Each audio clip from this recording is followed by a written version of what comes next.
Le réalisateur Rachid Bouchareb doit faire face à des accusations de plagiat.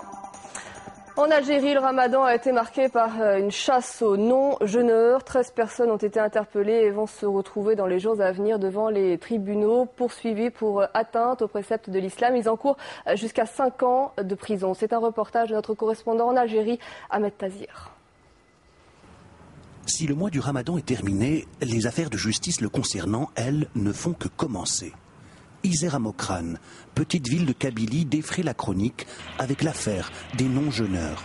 Quelques jours avant la fin du ramadan, la police encercle ce bâtiment où se trouvent des locaux à usage commercial.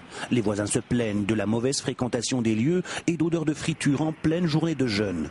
La police accuse le propriétaire, un restaurateur de 27 ans, de servir des repas en plein carême dans un restaurant. Le restaurant n'est en fait qu'un local vide, sans matériel, le propriétaire n'ayant pas encore contracté les crédits nécessaires pour lancer son entreprise. Le propriétaire nous donne rendez-vous le soir même. Pour des raisons de confidentialité, il ne veut pas que l'on cite son nom, mais accepte de parler face à la caméra. Après une semaine passée en prison, le juge a décidé de le mettre en liberté provisoire, en attendant son jugement. AC, ce sont ses initiales, est accusé de non-respect des préceptes de l'islam.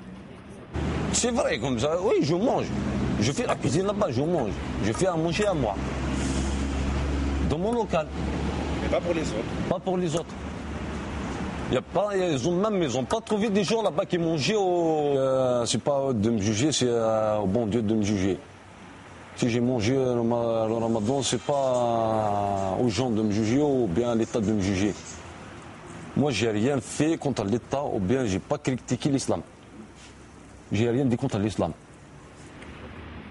Si AC est le seul à avoir fait de la prison dans cette affaire, 9 autres jeunes qui se trouvaient aux alentours du local devront s'expliquer devant le juge. Quand on est arrivé au commissariat, les policiers n'en ont fait qu'à leur tête. Ils ont inscrit dans le procès verbal que j'étais prise en flagrant délit de manger alors que je n'avais rien. J'étais avec mon portable sur les escaliers. L'affaire fait polémique chez les défenseurs des droits de l'homme en Algérie. La cible, l'article 144 bis du Code pénal qui dispose que tout individu qui porte atteinte aux préceptes de l'islam est passible de 3 à 5 ans de prison. Pour maître Ali Yahya Abdenour, l'État devient inquisiteur.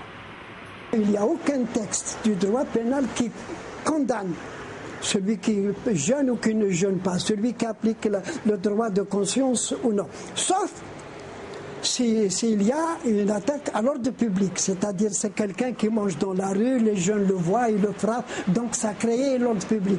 Mais comme c'est dans un lieu privé, personne ne peut venir. C'est de l'inquisition. Plusieurs procès de non-jeûneurs se tiendront dans les jours qui viennent à Tébessa, mais aussi à Ain el-Hammam, où 2 ouvriers chrétiens sont surpris en train de boire de l'eau dans un chantier privé.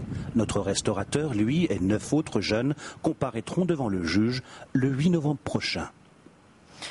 Et nous avons appris le décès du collaborateur de notre correspondant en Algérie, Nassim Benkara. Il était caméraman et il est décédé lors d'un accident de voiture. Il avait 27 ans. Nos pensées accompagnent